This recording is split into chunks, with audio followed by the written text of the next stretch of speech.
Muy buenos días a todos, ¿cómo están hoy? Qué gusto saludarlos.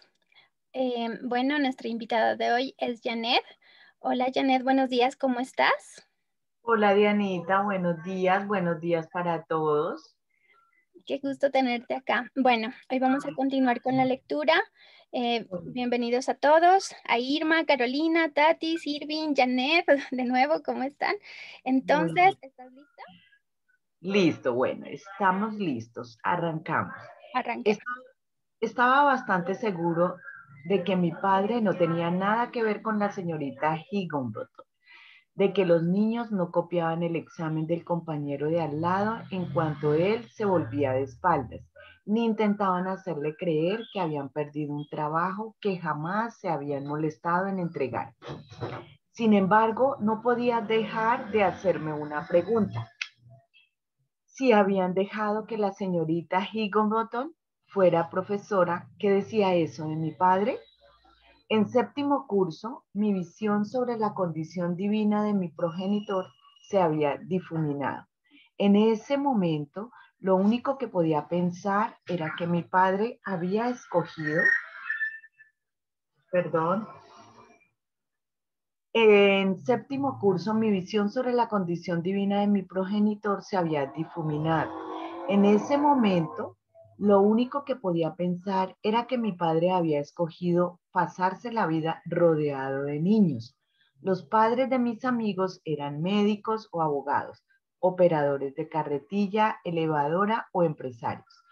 Llegaban a casa por las noches con sus caros maletines llenos de documentos o sus cascos de obras blancos en la parte trasera de la ranchera.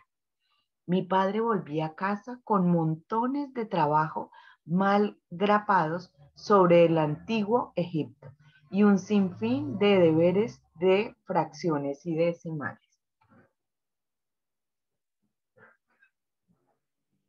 En el instituto ya estaba seguro. La razón por la que mi padre era profesor de escuela primaria, la razón por la que siempre tenía el mismo cargo, era que carecía de ambición. Suponía un defecto tan notable que ni siquiera era capaz de de reconocer lo vergonzoso de su carrera. Descubrí que le habían propuesto ser subdirector o director en varias ocasiones, pero que él había rechazado la oferta. Afirmaba que adoraba la clase y que si no podía enseñar era mejor que se dedicase a otra cosa. Pero yo sabía la verdad de mi padre, la verdad, mi padre era un vago. Ay, pobrecito. Sí. Cuando inicié mi vida laboral, llegué a reconocer que mi padre no era ni por asomo como la señorita Higginbotham. Entendí que realmente amaba lo que hacía y que era bueno en ello. Sin embargo, el tema de su ambición seguía preocupándome. En eso pensaba cuando Luis Costa me contó su historia. Luis se había reunido conmigo en el aeropuerto de Barcelona.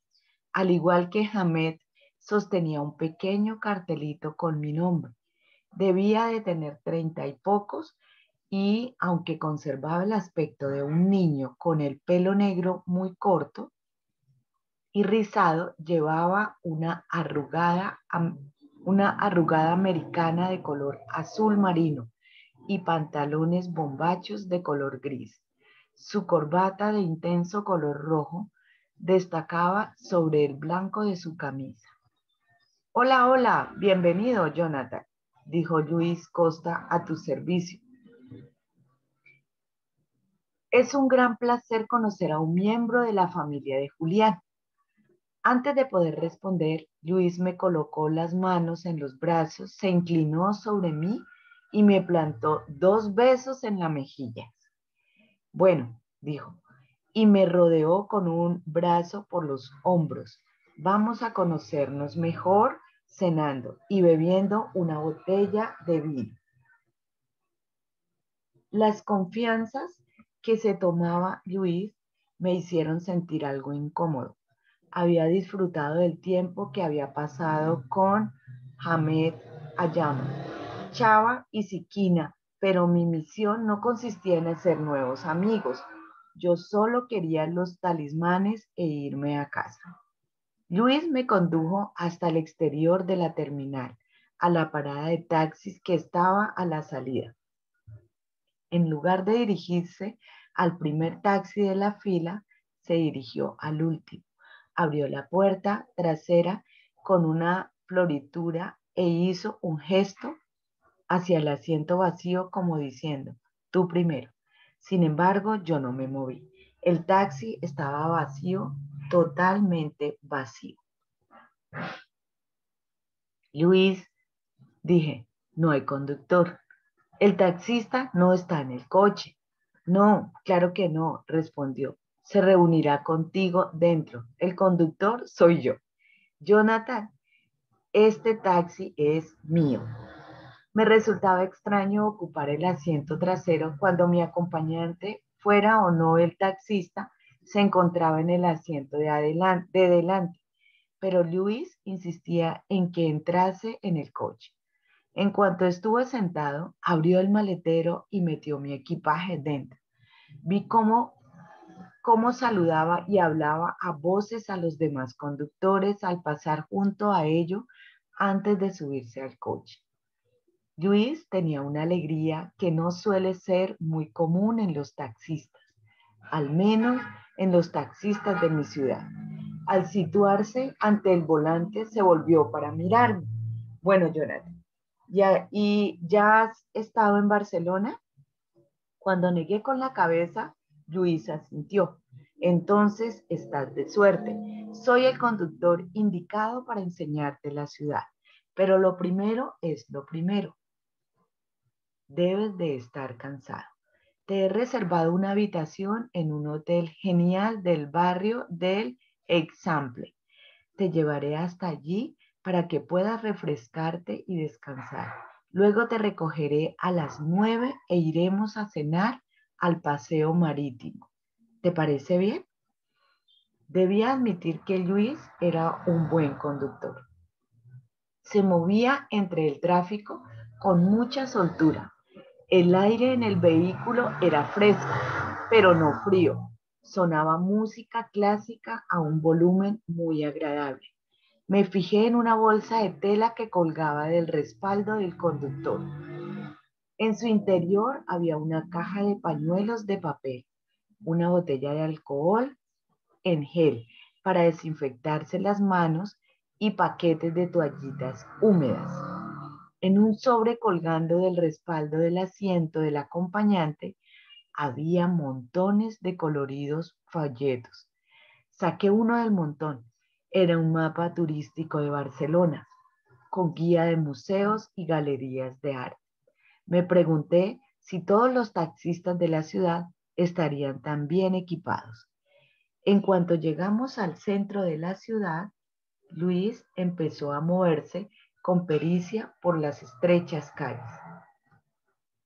Puede que este no sea el camino más directo, pero sí el más pintoresco.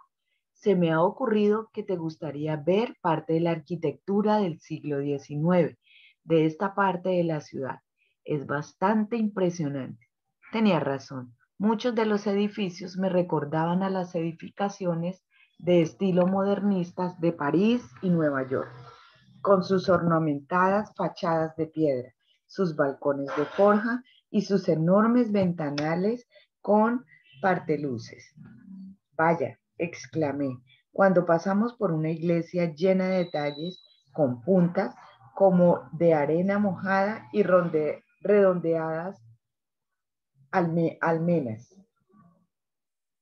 Es la Sagrada Familia de Antonio Gaudí, la edificación más famosa de Barcelona. Si te interesa, volveremos mañana. Nadie debería marcharse de esta ciudad sin haber visto de cerca la obra de Gaudí. Dejamos atrás la iglesia, doblamos la esquina y nos detuvimos ante un semáforo en rojo. Al ponerse en verde, Luis pisó suavemente el acelerador. Ni siquiera habíamos llegado al centro de la intersección cuando el rugido de un motor que aceleraba me hizo volver la cabeza de golpe. Otro taxi apareció por el cruce y estaba saltándose el semáforo en rojo. No parecía tener intención de frenar. Estaba seguro de que iba a chocar contra la puerta que estaba justo a mi lado. Con el corazón en un puño, me tiré hacia el otro lado del asiento y me cubrí la cabeza con los brazos. Noté que nuestro taxi avanzaba dando un golpe brusco. Luego oí un frenazo, chirrido de ruedas y el ruido metálico del impacto entre coches. Pero, milagrosamente, nuestro vehículo seguía avanzando con suavidad, aunque más lentamente. Levanté la cabeza y miré. Luis estaba estacionando el taxi con mucho cuidado al otro lado de la intersección, Había conseguido adelantar por los pelos al coche que se nos había echado encima a toda velocidad y había evitado el impacto. Tras estacionar, Luis puso las luces de posición y se volvió hacia mí. ¿Estás bien, Jonathan?, preguntó. Asentí. Ambos miramos por la ventanilla trasera. El otro taxi había chocado contra el radiador de un coche que circulaba en sentido opuesto del cruce de calles.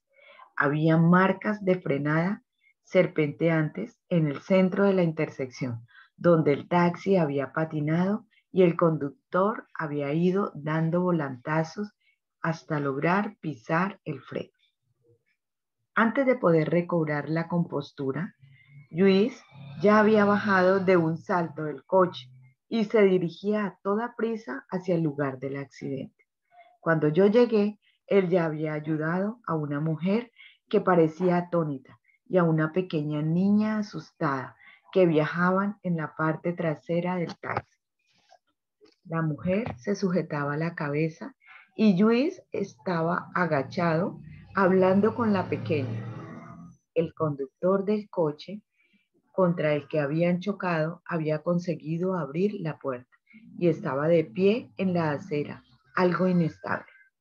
Parecía conmocionado, aunque no herido. Me acerqué al taxi accidentado y me asomé por la ventanilla del copiloto. El taxista estaba inclinado hacia adelante, con la cara pegada al volante. Le caía sangre por la frente. La policía y la ambulancia llegaron en cuestión de minutos.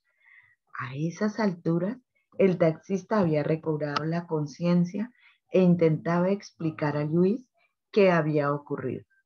Parecía muy joven y disgustado.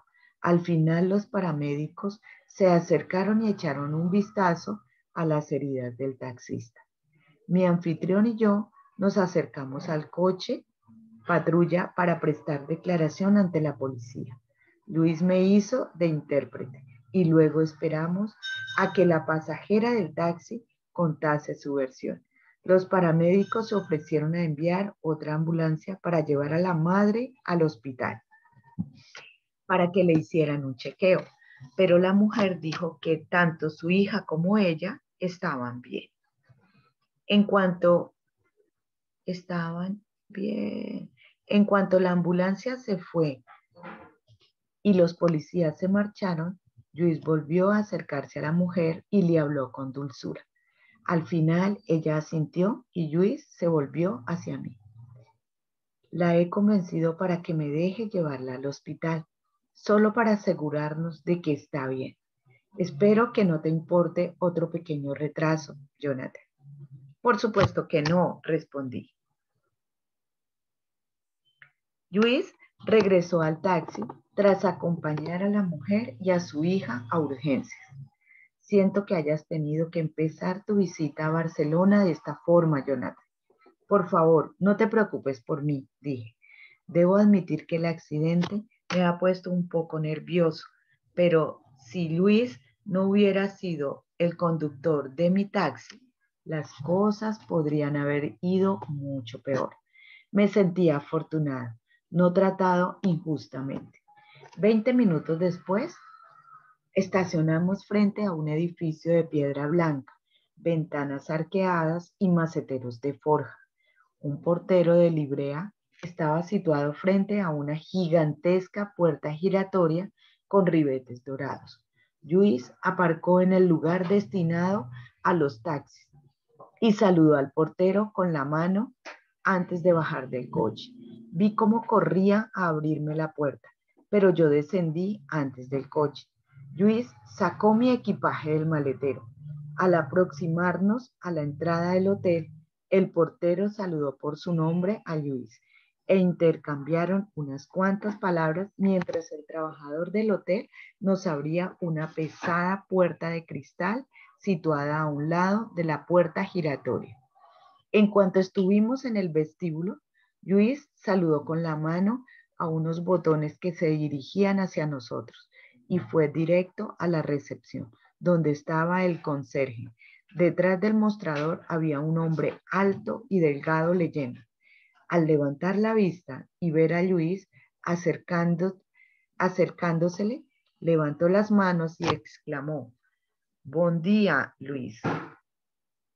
El hombre salió detrás del mostrador para abrazar a mi anfitrión antes de volverse hacia mí. «Este es el apreciado huésped del que ya te había hablado, Jonathan Landry, primo de Julián», dijo Luis. El conserje se mostró muy efusivo. «Tengo una habitación maravillosa para usted», anunció, «pero si hay algo más que pueda hacer por usted, hágamelo saber».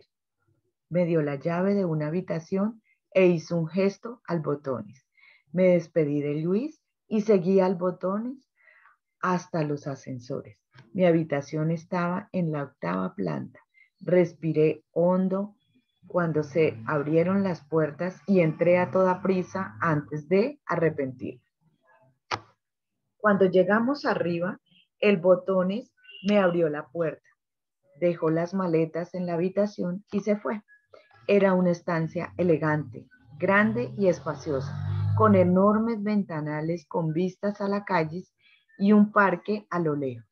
Había un gran jarrón de tulipanes blancos colocados sobre una mesita junto a la ventana y también una cesta de frutas y bombones sobre la cómoda.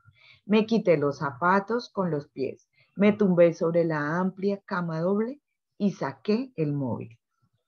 En cuanto recibí el mensaje de Tessa, contesté de inmediato. No a Tessa, sino a Nawan. ¿Qué era lo que estaban contando a todo el mundo? Por supuesto que voy a volver, respondí. No siempre tengo buena cobertura, pero consulto el buzón siempre que puedo. Por favor, manténme informado de cualquier problema o avance. Haré todo lo posible por responder en cuanto tenga la oportunidad. Durante el vuelo desde México, releí varias veces el mensaje de Tessa. Me había hecho olvidar de golpe la nostalgia que sentía por regresar a mi hogar. En primer lugar, había hecho que volviera a preocuparme por el trabajo.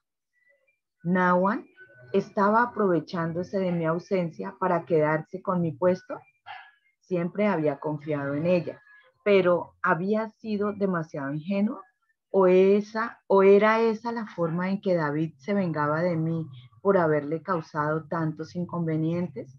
¿Estaba haciendo que mis clientes creyeran que Nawan era quien estaba al mando ahora?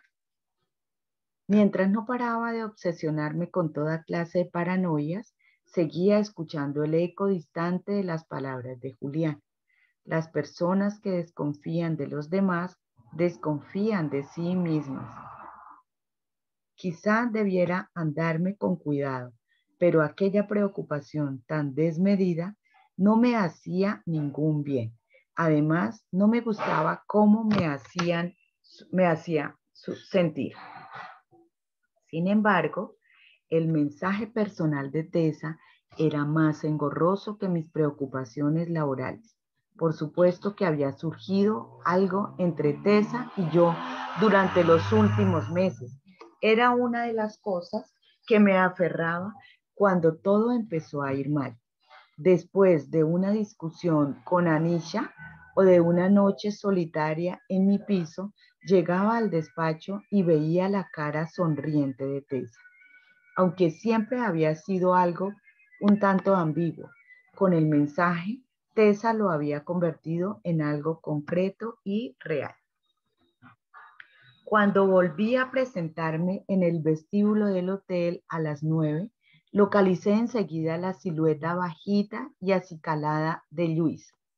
Se encontraba junto a una de las puertas laterales, con las manos a la espalda, balanceándose ligeramente de atrás hacia adelante, sobre los talones. Era evidente que estaba esperando, aunque la amable sonrisa que lucía en el rostro indicaba que no le molestaba. Tenía el taxi aparcado justo en la puerta del hotel. Esta vez dejó que me sentara en el asiento del acompañante. Durante el viaje, Luis iba hablando amigablemente.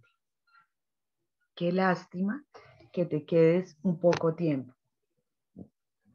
Qué lástima que te quedes un poco tiempo en esta fantástica ciudad, dijo. Hay muchas cosas que ver. Yo siempre digo que es una ciudad de esplendor artístico. Estaba claro que íbamos por una parte mucho más antigua de la ciudad.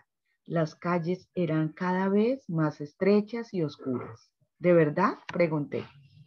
Sí, ya sé. Cuando se habla de artistas excepcionales, la gente piensa en Florencia, Roma, París, piensan en el Louvre, en la Galería de los Uffizi o en la Capilla Sixtina.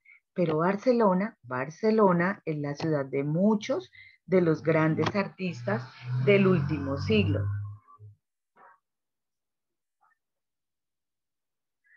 Ay, Dios mío. Tranquila, dejemos hasta allí porque ya pasó el tiempo. ¿Qué te pareció la lectura? Divina.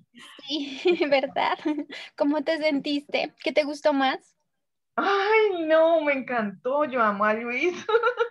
Sí, Quiero un hombre como Luis.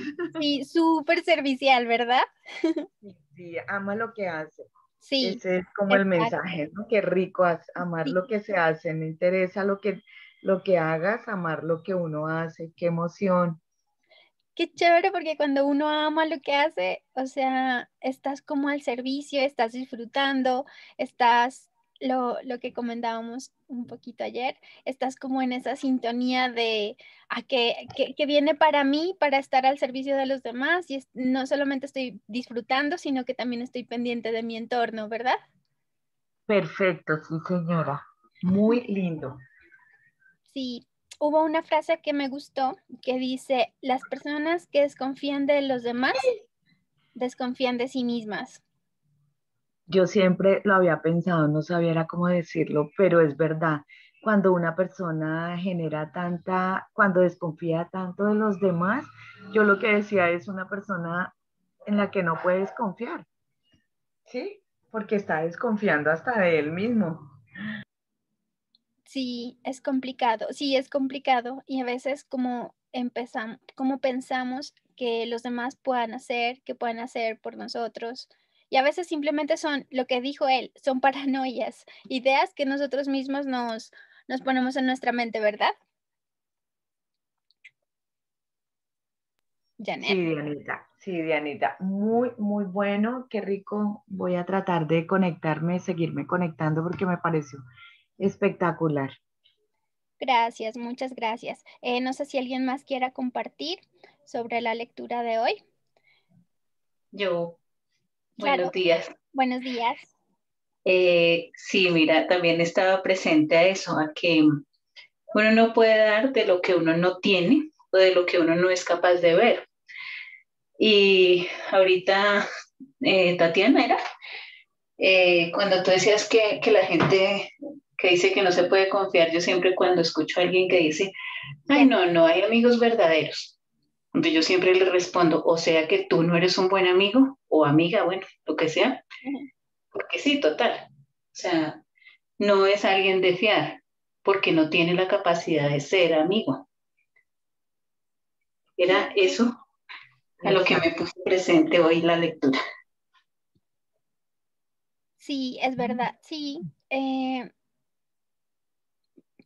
Seguramente puede ser así, que en cierta forma no identifiquemos en nosotros lo que somos. Bueno, yo la verdad, gracias a Dios, siento que sí he tenido muy buenos amigos. Cuando alguien me ha comentado que de pronto no hay buenos amigos, también he sentido como un poco de tristeza en cierta forma porque no he comprendido porque siente como esa desconfianza y no lo había pensado que podría ser una desconfianza de sí mismo, es verdad. Claro, porque no podría ser como un buen amigo. Sí, es verdad, no lo había visto así. Eh, Sin embargo, bueno, hay que como que evaluar y como identificar muchas cosas, porque a veces, de todas formas, el día a día nos trae como unos pensamientos negativos de nuestro entorno y esos pensamientos negativos también implican desconfianza, tal vez no de personas, pero sí desconfianza de lo que vaya a venir, ¿sí? Entonces, también hay un poco de desconfianza en nosotros mismos al no dar gracias, que es complicado a veces, yo lo sé, en lo que pueda venir. Hay unas frases que dicen, una cultura que dice, no entiendo nada, no comprendo nada, solo sé y tengo la certeza de que todo es para bien. Muchas gracias. Y es verdad, o sea, tener esa confianza de que todo es para bien porque a veces no sabemos lo que pueda venir para nosotros. Y creo que esta frase la voy a aplicar también, no solo para las demás personas, sino también para el tiempo, para mi futuro, para los momentos que me están pasando. Podría decir, los momentos, si desconfío de los momentos que me están pasando, también estoy desconfiando como de mi propio futuro. Entonces, también como que poner un poco de confianza en la vida. Aunque, bueno, a veces es complicado, pero sí creo que sí se puede hacer. Y si estamos como pendientes en lo que nos decía Janet, en el servicio, en amar lo que hacemos, de pronto eso se nos puede hacer un poquito más fácil. Y bueno, muchas gracias Janet por compartirnos. Tienes una energía súper linda. Muchas gracias, Rocío también. Muchas gracias a todos. No sé si alguien más quiera compartir. Gracias, Dianita, por invitarme y si quiero seguir participando. Gracias. Feliz día para todos, una Feliz feliz día para semana. todos. Muchas gracias Camilo, muchas gracias Irma, muchas gracias Diana, muchas gracias Irving, muchas gracias Mario y muchas gracias Tatis. Entonces nos vemos para mañana, espero nos puedan acompañar. Un abrazo a todos. Hasta mañana. Gracias. Hasta mañana.